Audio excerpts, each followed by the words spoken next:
I'm your mental curator, Johnny Hemberger. This is one of those full transparency episodes of the Beyond the Bones podcast. Recently, here at the Houston Museum of Natural Science, we opened our brand new exhibit, Extreme Animals Alive, showcasing the superhero-like adaptations of the animal kingdom. Since we have live animals on display, I thought it would be enlightening and even downright fun to talk to the head honcho in charge of caring for these animals, Stephanie Bradbury. I met with her in the Fennec Foxes section of our new exhibit to discuss exactly how our animals came into our care, exactly what is done to care for them, and delve into the literal blood, sweat, and tears involved in ensuring they aren't just happy and healthy, but thriving. Stephanie, thank you so much for joining us today. You're welcome. I think let's start with the fact that we are in front of the Fennec Fox exhibit. They look to be snoozing right now. And I think that's a good cue to talk about what is the daily life for the Fennec Fox specifically on our display. So the two on display, which they are Ember and Blaze, behind the scenes we have other cute little pet names like you would for your cat and dog. Their life consists of a lot of eating and sleeping, as most babies would do, even human babies, a lot of eating and sleeping. But if you guys look closely, you can see a lot of little footprints in the sand. There's a lot of toys in there for them as well to play with. Fennec Foxes are also going to be mostly nocturnal once they grow up, but we're going to try to get them to more of a diurnal schedule, getting them used to being awake during the day. But for the time being, until they pretty much hit maturity, they're going to be sleeping and eating and then playing occasionally. And how old are they? They are, I think, 7 weeks today, actually. Wow. So their birthday was April 8th.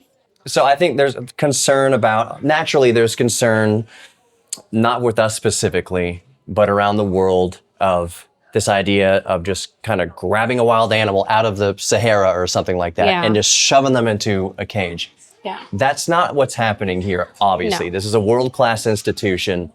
To say we love these animals and care for these animals is probably one of the biggest understatements I can make. Can you talk about how we care for and absolutely love these foxes specifically? So I was hired here at the museum specifically to take care of the animals. I do other things here as well, but my main job is to make sure the animals are happy. While we love the guests and we love the guests' happiness, that's other people. Mine is for the animals. So we do not get animals out of the wild. If we do get animals that way, it's because something had happened to them and they need to be, or they have been rehabilitated and they need a home and they cannot be released into the wild. So we try to give them as much of their natural environment as we can.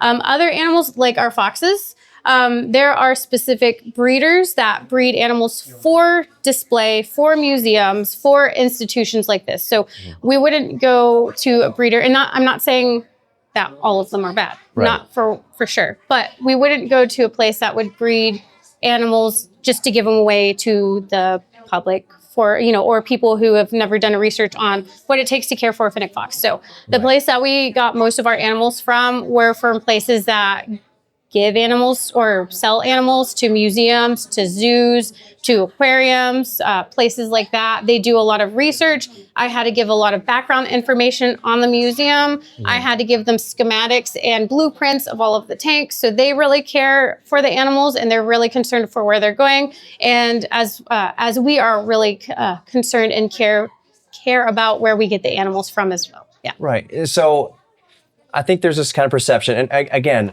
this is completely understandable. We understand probably more than a lot of general population the importance of caring for these animals ethically. Other people may have more extreme definitions of what is ethical and what is not. But as far as animals on display to the public, there's no room for error. There's no room to mistreat these animals in any sort of way. We love these animals, obviously. Yeah. What does a day look like for the foxes? So first thing in the morning, before we do anything, before we do our chores with the other animals, we come in and check on the babies because they are babies. And this is actually, this past weekend was their first weekend staying here overnight. They've been coming home with me so I can give them their extra midnight feedings as you would with a newborn baby. Yeah. So it's like having children all over again for me. So I made sure my staff came in first thing in the mornings to come check on the foxes, to make sure they're okay, to check the temperatures in the tank. And then they would say hi, play with them, do what they need to do. And then they'd come in and feed them their breakfast. And we play with the foxes, spend time in here, clean up any mess like poop, pee, anything we find. Spend a lot of enrichment time. Again, lots of time spending with the foxes because they need it, but because we love it. But then we give them lunch. So lunchtime is going to be around noon, like us. And then they're going to get pretty much like between dinner and lunch meal. I forget, what's that called? Not brunch, but dinner, supper? Supper, I guess. Yeah, supper. Between lunch and dinner? Yeah. Snack? Yeah, snacks, big snacks. So they would get their snacks before we leave. Since we get here super early in the morning, we don't want to have to stay here all day until the museum closes. So we'll give them their snack. And then we have somebody else who stays until about 5:30, 6 o'clock, and they give them their dinner. The foxes don't need their midnight feedings anymore, and they are off milk. So they just need the breakfast, lunch, snack, and dinner like a normal toddler would. So we'd be playing with them in between then. We'd be cleaning up their enclosure. They're getting a lot of enrichment and attention from us, probably more attention than what they want because they want to sleep all day. But we also want to make sure that they're bonded with us because they're here for life. After this exhibit's over, after any animal exhibit's over that we have here, animals are here for life. So we try to use them for like learning programs, like our Wildlife on Wheels programs or some of our labs. And if the animals just aren't feeling it, or if they just can't, it stresses them out, the animals are still here for life because it's not fair to the animal that we get them, put them on display, and then just release them. Yeah, no, that's not okay for us to get rid of the animals afterwards. So we'll find, we always have a place for them, and we never have more animals than what we can handle here. Even if that means that we hire another staff member, like we did just specifically for this exhibit. She started right whenever we started getting a lot of animals here, and we never have more than what we can take, and then the animals will have a place here always after any exhibit. And they get well taken care of, well loved, lots of snuggles. So that I was going to ask, if we started to see the foxes, staying on the foxes, if we started to see an animal displaying some habits that they are stressed out, or like you said, that they're not digging it, that there's some sort of change in behavior or health or whatever, what happens at that point? If and when a fox started to display those? I'd pull them immediately. Yeah. So we would figure something out. But if the animals are displaying any signs of stress, anything, whether it's just a lot of scratching like a stressed out dog would, or if they're just running around whenever they're not supposed to be running around, they would get pulled. They've got a place in our animal room, so our not so secret location behind the scenes that we keep all of our program animals. They would go there until the vet would check them out, or, until they need to do what they need to do until they're healthy or permanently. And we would figure out another situation for this. Right. But that's why we have the babies, so they can kind of get used to people and, this is double pain. So whenever you knock on the glass, we don't want people knocking on the glass, by the way. Yeah. But, if people do, when they do, they can't hear it. You can see they're still asleep right now. So, they shouldn't stress out, but if they do, they've always got a place behind the scenes, and we will figure something else out. It's something similar. I can see across the way here, the touch tank. We've had that touch tank for a few years now. It seems crazy that the time has passed so quickly. Yeah. But the animals in the touch tank specifically, they will rotate. They don't spend their entire life on display. Right. They are rotated for their own health, for their own sanity, for their own stress levels. They get R&R and breaks and that, and we do have scheduled maintenance days or tank closing days whenever we just shut down either the tank room, or I guess since it's incorporated in this exhibit, we'd shut down the exhibit. So they get a day or two of no hands in tanks unless it's from myself or the people feeding them. Right. So it's the maintenance days where we would just test water quality. We would maybe add things to the tanks. We'd play with the rays or leave them alone depending on what they want. Some of them like to be handled and messed with, but no hands in tanks whatsoever. And if it came down to it, if something was going on with the water, with all the hands in the tanks, we would just, shut it down anyway. And, no people can come in that day. Exactly. You mentioned earlier that you are here and the staff is here for the animals, not for the people. We love the people, obviously, but the priority of all of this is that the animals are well taken care of, that their needs are being met health-wise and psychologically, that it's the animals' health and happiness first.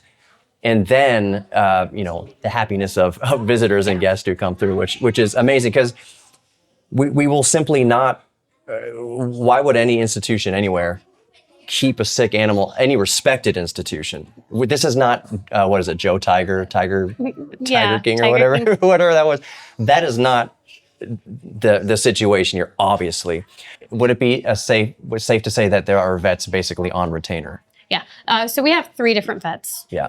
Yeah. So if one vet's not available, we go to another one. We've got emergency vets, all of that stuff too. And they all know us. They love our animals. And when I took these guys to the vet last week for the first time, gave them all the paperwork that, the foxes came with, told them all the parameters. The vets got to see the blueprints. And then, they're just like, sounds like you guys did your research. And I was like, yeah, that's pretty much my whole job, is researching and caring for animals. Exactly. Let's move on to some fun. This is all fun. I love this conversation. And by the way, my whole, just speaking personally, Johnny Hemberger, YouTube manager, podcast manager, is transparency. There's no hiding veils or secrecy. I like to show people and talk to people about kind of what really happens behind the scenes, how well exhibits are taken care of, how well the animals certainly are taken care of. I like to do that because I just don't want to have a veil. It's fun too. Exactly. People want to know how things work. So let's move on to some fun things about Fennec Foxes. Why are their ears so big and cute? Well, first, because they're cute, but yeah, that's the reason. But that's because they live in desert. They live in a very arid, dry climate. So like with large elephants, the larger the ears, that's more surface area for heat to expel from. Yeah. So they can cool off easier. Which is why also the bottom of their feet, unlike dogs and cats, are fuzzy to help them with the hot sand. But their ears also help them pick up sounds from the sand, because these guys are mostly going to be, they're carnivorous, but they eat roots and berries and veggies as well. But they mostly eat a lot of insects as well. Insects are small, and these guys are nocturnal, so they need those big ears to hear. So if they can't see their prey underneath the sand. Yeah, why are your ears so big? The better to hear you with, my dear. Yeah. And to radiate heat. They're big radiators. It's interesting. I mean, animals have these adaptations throughout the millennia. The Dimetrodon, the big sail in Spinosaurus and all that, the big sail. Even our ears are adapted to human voices. Are adapted to human voices, but I'm saying even the sails in Stegosaurus had, and it's theorized that they have those big sails, Dimetrodon, Spinosaurus, Fennec Foxes with the ears, elephants with the ears, as not only a display for, mating reasons, looking impressive to other genders of the same animal, but for heat dissipation, to help manage body temperature. So it's really interesting to me to see the big ears on a Fennec Fox, in a way, are related to the sail on a Dimetrodon, in that it's a way to manage body temperature. Only museum staff would compare them to dinosaurs. Yeah, but that's what makes the podcast so great. And Yeah. of course, I'm going to draw parallels between a cute fox and a Dimetrodon from X amount of years ago. What about their eyes? Are their eyes adapted to dark? To So dark. they've got large eyes, large pupils, so the better to see with. Yeah. Typically, nocturnal animals have large eyes, so they can pull in more light whenever there's hardly any light sources. So, moonlight or whatever is available. And so they can see a lot better at night than in the day, because I don't know if you guys have ever had to open your eyes in the middle or in the morning, somebody flips on the light whenever you just woke up and it burns. Yeah. That's because your pupils are super dilated. It hurts. It's not meant for, Right. waking up so early. I don't like that personally, but that's why they're more nocturnal. Their eyes are bigger, and so they're not super adapted for the day. However, some mammals can, they can change from nocturnal schedule to diurnal schedule. It's just a matter of training their eyes and their pupils to dilate and contract. How big are the groups that they live in? Do they live in big family groups? You said they're... So there's a lot of things online that say about the family size groups. So I've read anywhere from 5 to 15, mostly just going to be family members, a lot of females. Most of the time, the males, while they are social, the males do roam from group to group, so that way there's a lot of, genetic differences. I think that about the average is a family group of between 5 and 7 foxes. Okay. I've obviously never seen it in the wild. I would love to, but I also don't want to go to a desert. I brought the desert here. Where are they native to? So it would be probably Upper Africa. So around the Sahara Desert. I actually met somebody who went there and saw some wild Fennec foxes in the mountainous regions of the Sahara Desert. And what about lifespan? They can live anywhere from, I want to say, 12 to 18 years. Their lifespan obviously differs in captivity versus in the wild. In the wild, these foxes are more prey animals. So while they are predators, they eat small animals. They're kind of like the rabbits of the world. They're the prey animals. So they don't have such a long lifespan in the wild, but in captivity, they can live anywhere from 12 to 20 years, I would say. Yeah. Kind of like a dog. Like a dog or a cat, around there. That's very... I mean, they are canaged just like dogs are. Yeah. And it's been hard to wrap my head around, like, the noises that these guys make sound like dog noises, but they are opposite. Like, when they start whining, it's not a distress sound. It's sometimes a happy sound. Yeah. They do scream too. And in the middle of traffic in Houston, it's not fun. They're just screaming in the... Scream. They do scream. Scream like, I was going to say like banshees, but like Fennec Foxes. So on the topic of captivity and things, very famously, orcas have their dorsal fin will tip over. That's like a sign that they're depressed. Are there, you talked earlier about a Fennec fox, if it was distressed, it'd be itching like a dog or doing something like that. Are there any other, how would you be able to tell just by looking at a Fennec fox whether it was stressed out? So just by looking at it, I would say, bald patches, lots of pacing back and forth, lots of scratching. However, again, scratching doesn't necessarily mean it's stressed out. It could just be itchy, like a dog. So a lot of times you just really have to know the animal. So it's hard to come and look at them without knowing their personalities and saying, that's a really stressed out fox. He's not doing good. I mean, that's just their personality. Right. All animals, including fish, our stingrays, all of them, they all have their own personalities. Yeah. And we get to know them over however long the animals are here, however long we're here. We get to know these animals so we can tell based off of their personalities whether or not they're being abnormal. Like some of the animals are like these two foxes, actually, you can't tell them apart by looking at them, but by interacting with them, completely separate personalities. Same with some of our fish in the shark tank. Yeah. They look exactly the same, but completely different. And that's how we can tell them apart. So it's hard to determine what their stress level is without knowing that animal. Without exactly having an intimate relationship with the animal to tell. It's kind of like when you're with a human being, with your husband, with my wife. The other day, I was kind of staring off into the distance. I was just thinking about something. And my wife's like, "Are you okay? You're being a little quiet. You're just kind of staring." But it was that little subtle cue of I was just kind of looking at the bookshelf. But she knows me personally. Somebody who didn't know me personally would just say, "Oh, he's staring." I don't know if this is normal behavior for this person or not. Yeah. It only comes from being around that person or around the animal for so long that you can be in tune to those little behavioral abnormalities or whatever, to know how to then take care of them better, whether it's your person or your dog or your Fennec fox, whatever. It only comes from an intense desire to understand and be around and know and care for that living thing. That and while we're here with the animals, we see them every single day. We have a lot of animals to take care of. So we also rely on our staff here at the museum, whether they're animal trained or not, like our visitor services staff. Somehow my number got around. I think it was for the shark exhibit whenever things were happening. People text me all the time, give me pictures or emails asking like, is this behavior okay? Because they're also advocating for our animals. And if I get a text, unless I am like, oh no, I know that's fine.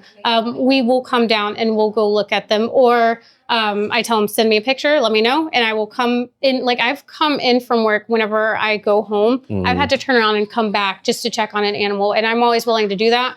We're always on call here. I've stayed the night here at the museum before. Whenever it was Hurricane Harvey, I had to stay that whole week to make sure the animals were okay. I've come in at night before. I've come in 7 days in a row for animal care. So that's how we get to know the animals, and that's how we are how dedicated we are to the animals to make sure that nobody is stressing out. And if they are stressing out, we can catch it immediately. Exactly. Make sure they're taken care of. Yeah. Because let's not beat around the bush here. The reasons why zoos exist and why animals are on display in a museum setting such as ours, why they're cared for so routinely and intensely, and they're scrutinized for their health to make sure that they're as happy as can be. It's so that children and adults can come through. They finally have a face to the name. They finally are able to see this creature in real life, to understand that this creature needs to be protected outside of these walls, that their family in the animal kingdom, they are protected in the Sahara, so that every time somebody wants to put up a new subdivision or something, that you do have people step in and say, let's think about the foxes. Exactly. And those people who said, let's think about the foxes, probably had their first encounter with the fox in a display such as this, where the animal is taken care of so routinely and so intensely, so that they can bring that inspiration to generations of people to then protect that animal out in the wild. Exactly. So while these animals eat better than I do, honestly. I said before we started the podcast, I said these animals obviously, like, they live better than I did in my first 5 apartments. Like they are so well taken care of. Their air conditioning works better. Their lights stay on. They don't have to call the electric company. Remember back in the day, kind of off topic here, but I used to have to go to H-E-B or Kroger to pay the light bill. You couldn't just be on your phone and be like, here's my information, please turn the lights back on. It's like I had to walk because I had no gas money. Uphill 20 miles through the Texas heat and snow at the same time to go pay the bill at H-E-B. These animals don't have that kind of stress. I'm the person that does that for them. I pay the bills. I mean, I can go back there and say hi to them so they can wake up if you guys would like. Yeah. I'll just kind of kneel down. Hi, baby. They're just where's my goodness. Food? They are so unbearably cute. I'm going to move the camera to see them better. Since they're not dogs, but they're canids. Right. They're related to dogs, but they also have cat-like attributes. They get a mixture of between cat and dog vaccines, but it's also special cat and dog vaccines. And every fox that my vet has seen, because they see exotic animals, including foxes, has seen different reactions if the fox does have a reaction. So while these two are still babies and they still need all their baby vaccines, for the first 8 hours, they have to be under constant supervision. So I know it's really hard, and I have to take it upon myself to stay with the foxes for 8 hours and watch them. And I say that's sarcasm. But then for the next 48 hours, they have to be monitored. So they'd be coming home with me so I can make sure they're doing all right overnight and check on them throughout the evening whenever I'm not here. And after that, they'll be right as rain after 48 hours. So special vaccines. Possible reactions like humans and other animals would have. They're hungry. They're wondering why I'm not bringing their food right now. Yeah. They're so so cute. cute. Get fed soon. Come here, babies. They seem to me to be very healthy and very happy and very curious and very energetic. They had their first vet appointment last week, and the vets loved them. They were just over the moon to see them, but also they got flying colors on their report. Yeah, because you're such a good girl, aren't you? And that's the thing. There's going to be lots of reports. The health of these animals, like you said, this is going to be the third time to bring it up. It's the animals first. Animals first. I bond with all of the animals, except for the spiders. Maybe there's one spider I like here, the six-eyed sand spider. She's okay, but whenever an animal passes away from old age, or we had a couple of animals, not a couple, but a couple months ago, an animal passed away. She had cancer, and we did all we could to keep her alive. I had to take a half day. There have been days where times where I've had to take a full day off, just cry and mourn that animal, knowing that while, it is my job, they're not my pets. They are kind of my employees, maybe my bosses. Your but bosses. yeah, That's probably a better way. but, I still bond with them, and it still does affect all of us, not just me. It's also my staff. I've got 4 people, including volunteers, that are specifically trained for the animals. We all have degrees in some capacity and related to biology, and have had experience with animals in the past before. And so we understand that while these guys are working animals, we still bond with them. We still cry. We still take care of them. I still think that these guys are just so cute. I could die too. We have feelings for the animals, and we want to make sure that they're taken care of, like my dog. My dog is our princess, and these 2 are also the princesses here now. Except my dog doesn't. She's okay with these 2. She's just like, I don't know. She was excited. Yeah. She's like, babies. And then they started jumping on her. She's like, no, I don't like this. What kind of dog do you have? She's a mutt. She's a Cocker Spaniel Dachshund mix. She was our garbage dog because she was found under a dumpster. I had a cat a long time ago that we called a DC dumpster cat, because that's exactly where we found her, was in a dumpster. And at the time, my spouse, I said, I can just see where this is going. So I just turned around and picked up the cat. I was like, I know where this story ends. It ends with the cat in our care. So I'm just going to turn around the car and put the cat in the car. And sure enough, that cat became our cat. That's kind of what happened with my cat, except it was my husband that wanted him, and the cat lived in our apartment complex. And we just took him in. And then my husband told me later he's allergic to cats. But his name is Cheddar. Did he know at the time? Yeah. Yeah. He was just keeping a secret. Wow. But I'm also allergic to most of the animals that I work with, including all of the haze that the animals get to. So if I don't take my allergy medicine, then I'm sneezing all day long. And a lot of times I have to go upstairs and out. But it's worth it. I'm also allergic to salt water, and I get incredibly seasick, and I'm a marine biologist. What a perfect job for you. I know. I'm actually going to go into the career that I'm allergic to. I love it so much. I didn't know I was seasick until the first time I went out on a boat shark diving. Wow. That was a really good way to find that out. To find out. But I love it anyway. How do their colors change? Do they change it as they grow up? I think they lose the little fuzz or the velvety fur, and their tails get a little bushier. So they grow their adult fur like, puppies do and kittens do. But maybe their markings might get a little more defined.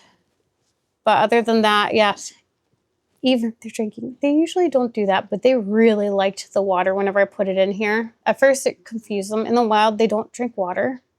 How do they hydrate in the wild? Through what they eat? Food that they eat, yeah. And they've got really great kidneys that will just store all the excess water in their body so they don't dehydrate. But these 2 really like that water bowl. After the first day or 2 of them trying to figure out, what is this wet stuff? What is this wet? But they like it.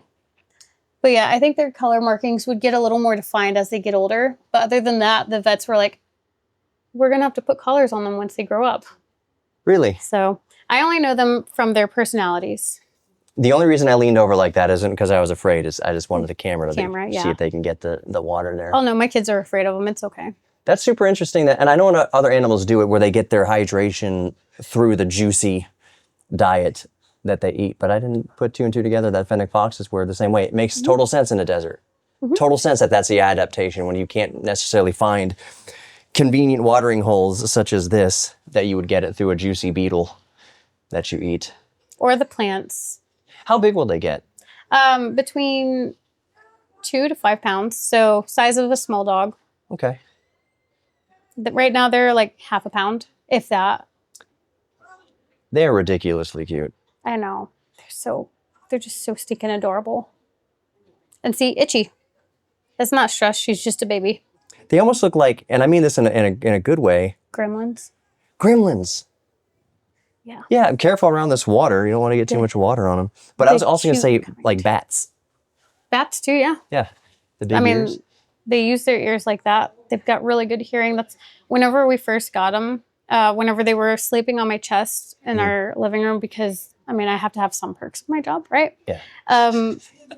I would whisper around them because I was like, I don't know how well their hearing is. Right. And then I realized I was being ridiculous. And I was like, no, they're fine. Yeah. But because they scream really loud at each other anyway. And I'm sure there are loud noises in the desert. Yeah. And I mean, if they could be around my kids screaming and running around the couch, then they could listen to me talking in a normal voice. Are Fennec Foxes, to your understanding, are they a relatively domesticated No. breed? Okay.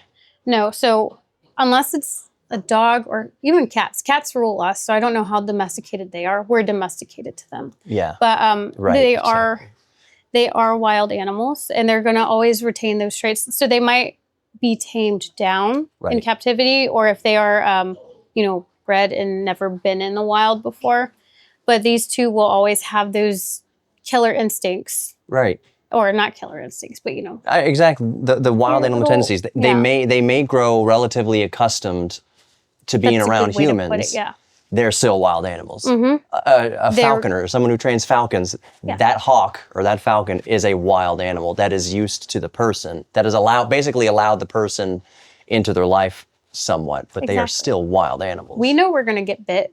I mean, it's not even like, if it's what I tell people all the time is, if it's got a mouth, it can bite. If I get scared, I'm going to bite too. That's just a natural defense mechanism.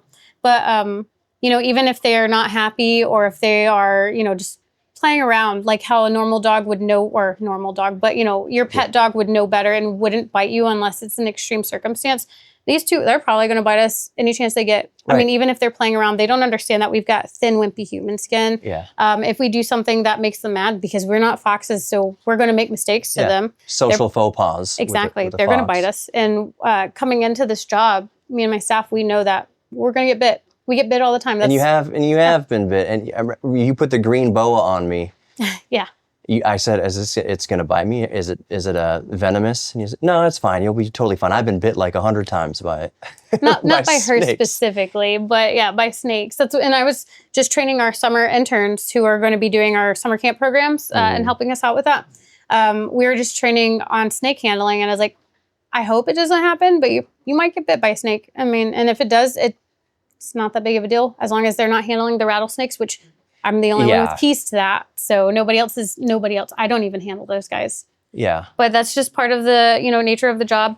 And we do understand that they are not, they're domestic. They're not domesticated. There we go. They're not domesticated. And they're going to bite us or accidentally scratch us. And my feet have little tiny bite marks from not you, but that one. How mad can you be at them? You can't be mad at them at all because they're, like you said, they are wild animals. Maybe if they lose their cuteness. Yeah. Not really. No, I don't. That's a whole separate conversation as to why somebody would be mean to a cockroach, but not to a kitten when they're both living, living creatures. But also, I mean, you don't find kittens. Hopefully you don't find kittens randomly just in a cupboard and they run over your hands. I don't know. Yeah. So I don't like cockroaches. I don't know anybody who actually, would say, I love cockroaches. But I try to treat them all, with respect. Like I will do everything in my power, even for a lowly cockroach, to scoop it up in a cup or just my bare hand, even though I hate it. Mm-hmm. Like, you feel it scratching around in your hand, and to toss it outside. My first go-to, and I'm trying to raise my sons like this as well. The animal's not hurting you. If there's a wasp on your arm stinging you, then do what you got to do. But don't just be mean to animals for the sake of being mean to animals. They all have a place and a purpose in the world. Right. Except mosquitoes, but Mosquitoes? So cockroaches, interesting, they are like the nature's composters. They are the one who break down the leaves and dead material. Yeah, they make it, the rainforest be rainforest and vegetation work. That's their role. They serve a huge role in the ecosystem. Mosquitoes, I've heard somebody say, technically, mosquitoes are pollinators, theoretically. The males are. The females are the ones that drink the blood. The males are the pollinators. Yeah. And then they're also a good food source for animals too. but those animals can have other food sources. I know. I am not necessarily singing a mosquito's praise. You get bit on the eyelid one time. Yeah. And in Galveston one time, you don't like mosquitoes after that. Like, why are you here? Why? What is your role? And some would say for a female mosquito would be for population control. Mosquitoes kill the most people out of any animal in the world. It's mosquitoes. And it's like hundreds of thousands a year, if not higher than that. It's mosquitoes. All across the world. Certainly isn't Fennec Foxes.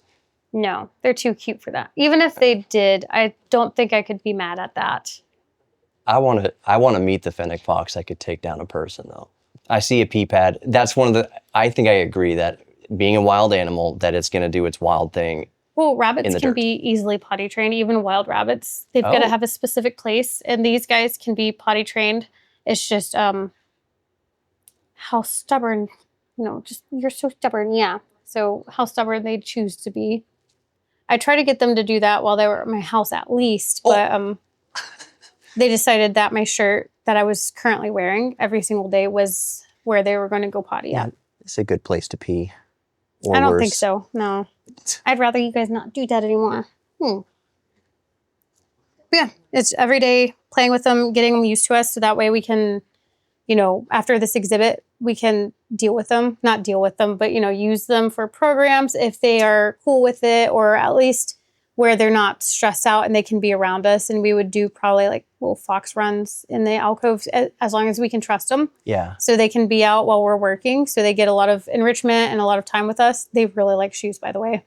It's probably the rubber smell that I'm sure rubber is not a smell that they come across much in the wild. I don't know. My husband So it's fun to chew on. Did teach them that it's okay to play tug of war with my socks while they were on my feet. While they're on your feet.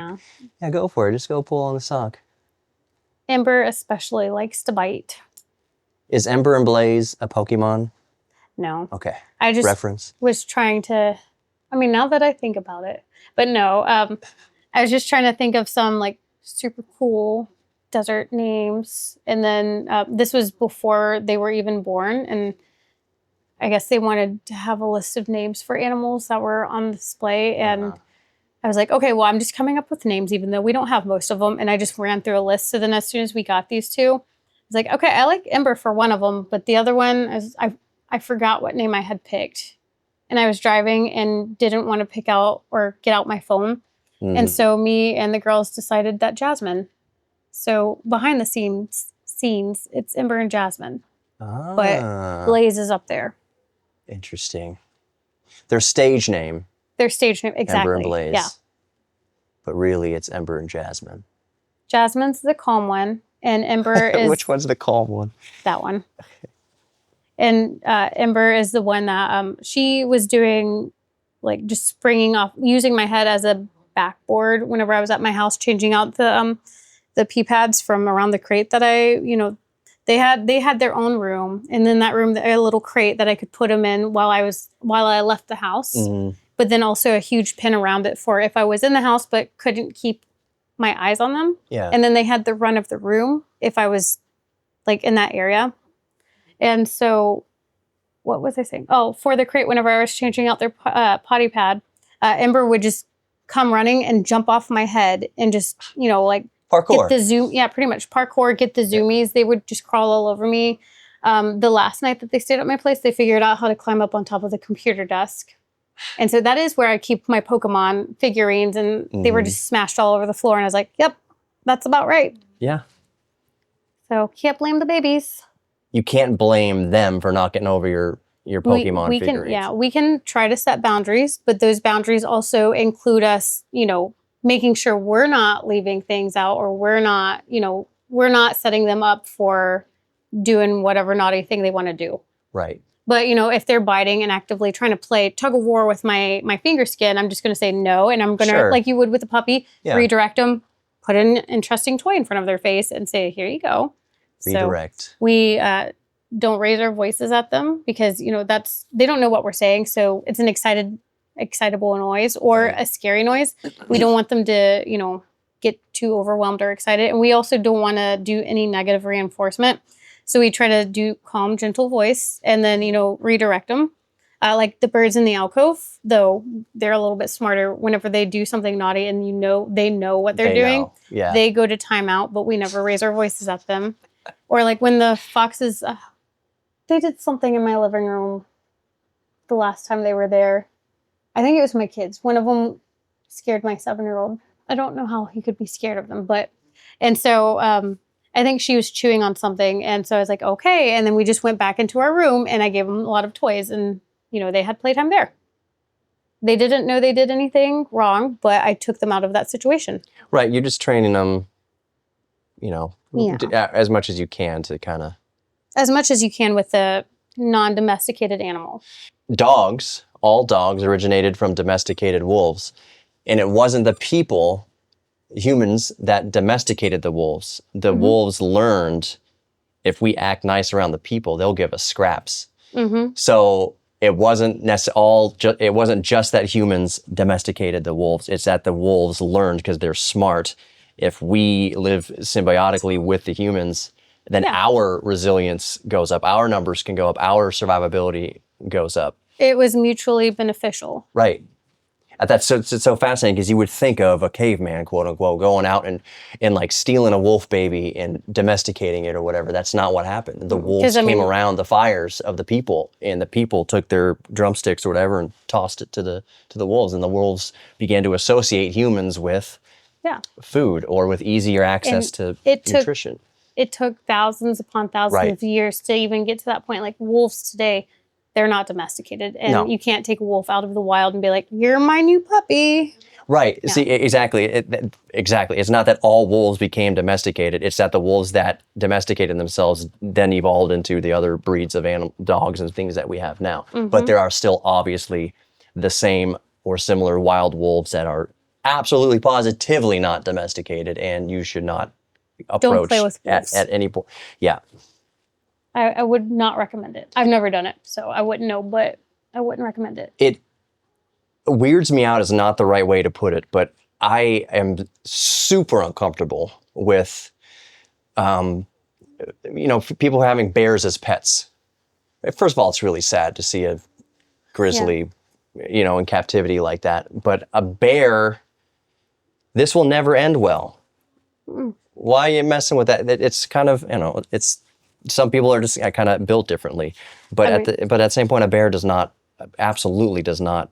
It cannot be tamed. And same with foxes. Yeah. They're actually up there in one of my favorite animals, and I've always wanted a fox, but that doesn't mean that I would ever go and buy one for myself. I mean, maybe no, not really, but no, I would never go buy one for myself, and I would never ever take it out of the wild because we just don't have what they need to survive, and they're still wild animals. These two, they were bred obviously for, museums and places. For outreach like for outreach. Awareness of. But the museum has the museum has the capabilities to provide this stuff for them. Like this whole exhibit, there's no way I could afford this on my own for an animal. No way. So, I've got the museum's help and backup, and this is what gets my need for wanting to play with foxes out of my system. So in the vein of transparency, there's something that I talk about, and this is one of the kind of perks you get when you listen to the podcast, is kind of this behind the scenes stuff of why I'm thinking. Museums exist and have existed for hundreds of years with a certain amount, in my opinion, of acceptable, what's the word I'm looking for? Acceptable amount of controversy. And by that I mean, Egypt is a prime example for this theory. There is a whole, obviously it doesn't need to be said, there's a whole mess of controversy around Egyptian artifacts and how they're procured, where they came from, Howard Carter 100 years ago and everything like that. But if there is a place for that kind of controversy to exist in an educational, teachable moment kind of way, that's what museums are for, and zoos for that matter. Nobody should go out and just hunt elephants and kill elephants or try to bring elephants home and domesticate them, whatever. But there are institutions around the world that are set up to, have some elephants on display towards the goal that it spreads awareness about the animals, about the elephants, that they need protection. And the same thing for fennec foxes. Obviously, you don't want to be taking fennec foxes out of the wild, and you don't want to go in there and just kind of use nature to your will in that way. But in this setting where there's kids on the other side of the glass as we're recording right now, they are falling in love with fennec foxes. And they're going to go on and understand that fennec foxes are wild animals and they need to be protected in the wild because they exist in this museum. Whatever controversy you come up to with your own conclusions from understanding that animals are in a museum, the end goal is that it saves more of them out in the wild because of this teachable moment right here beyond the glass. And, for that matter, museums and zoos, always learning, always evolving. Right.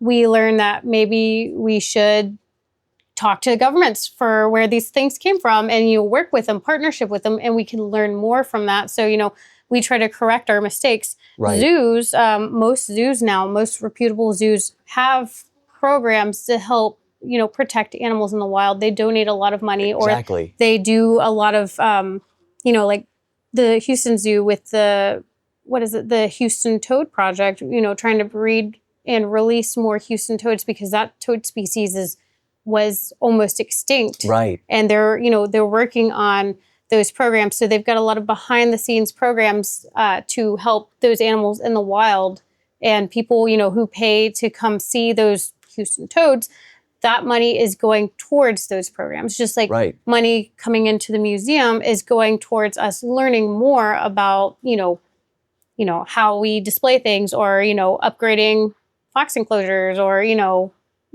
whatever else, we can get cooler things, and we can learn more about how to display these and learn more about how to do things the correct way. And we could teach others, as well as tell people about our processes of, well, we did it wrong this time, so this is what we're going to do next time. And, Right. Keep evolving and growing like that.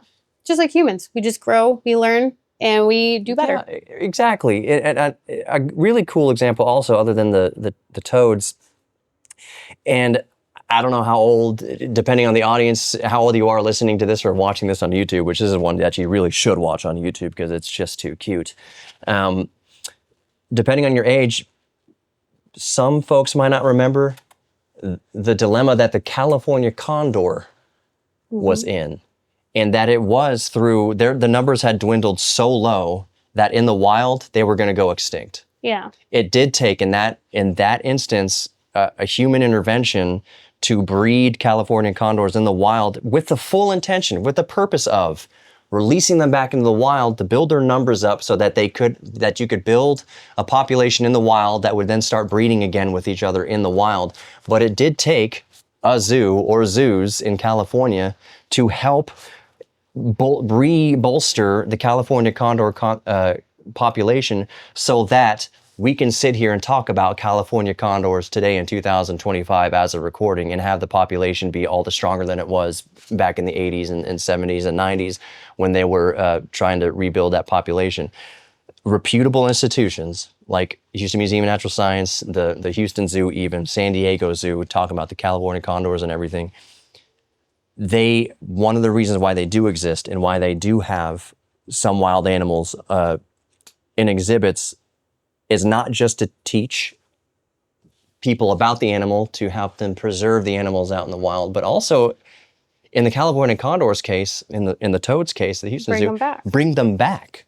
Mm-hmm. So if there was ever, God forbid, fennec foxes were ever, and maybe they are an endangered species to some degree, but if they ever became California condor endangered, when you get down to a dozen or so of them in the wild, it is institutions like zoos and museums that would help bring them back. Exactly. Because they for one reason or the other, a lot of animals can go extinct or be near extinction because of, not always, but because of human activity. Mm-hmm. Yeah. So it takes humans also sometimes to recognize our species has made a mistake. We have not done right by these animals. Mm-hmm. We are going to have to protect these animals for a time to help build the numbers up so that we can undo the damage of our ancestors, basically.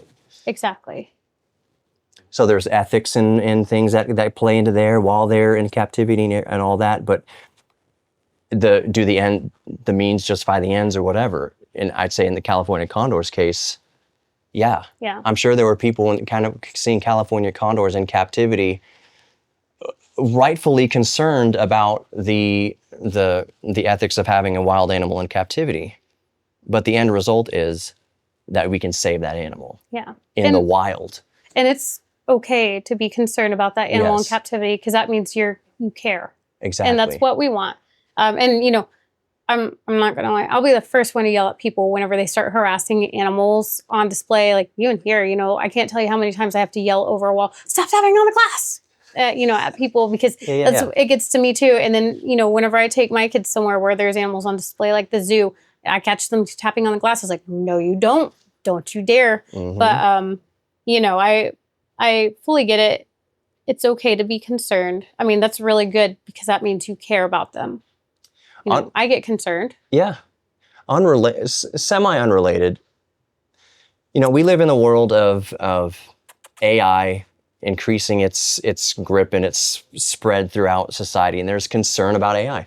I've had my own voice. I've narrated videos, and people say, "Oh, that voice is an AI voice." It's like, no, I just spent 20 years working on my diction and how I pronunciate.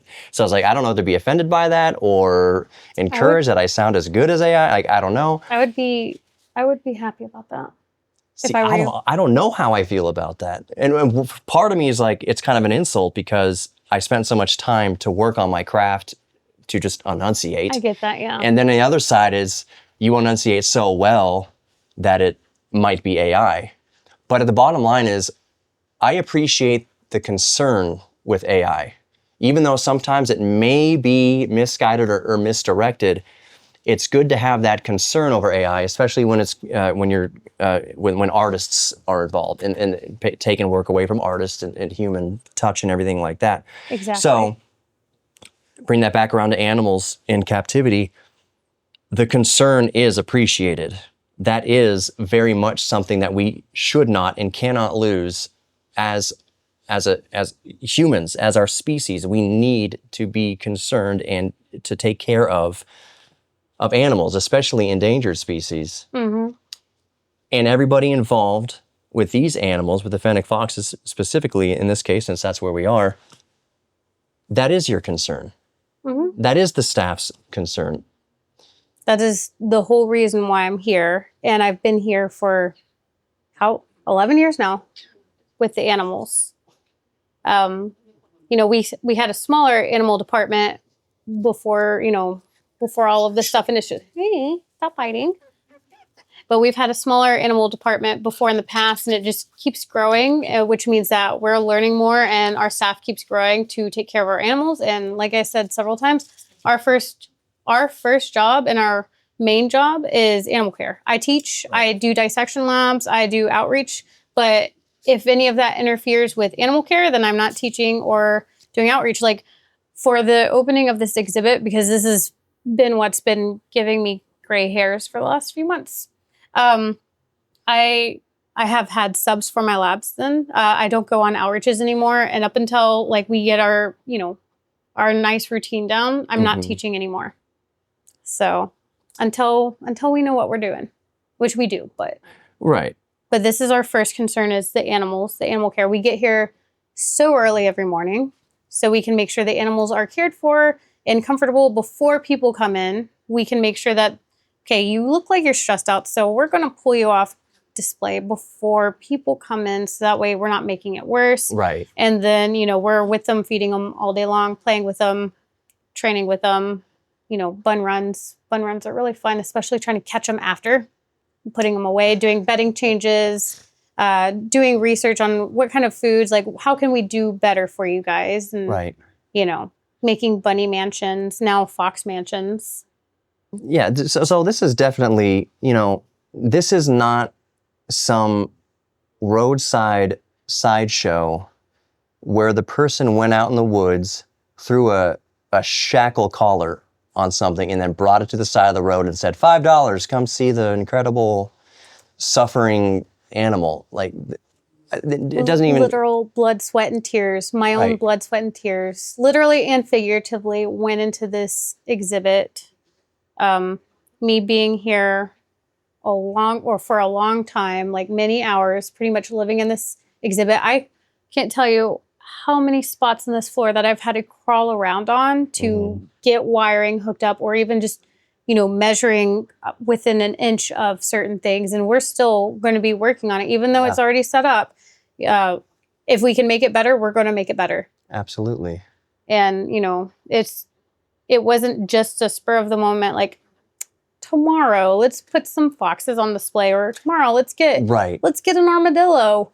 It took a lot of research, talking to vets. If our vets can't handle it, we're not getting it. Right. If our vets have never seen it, we're not getting it.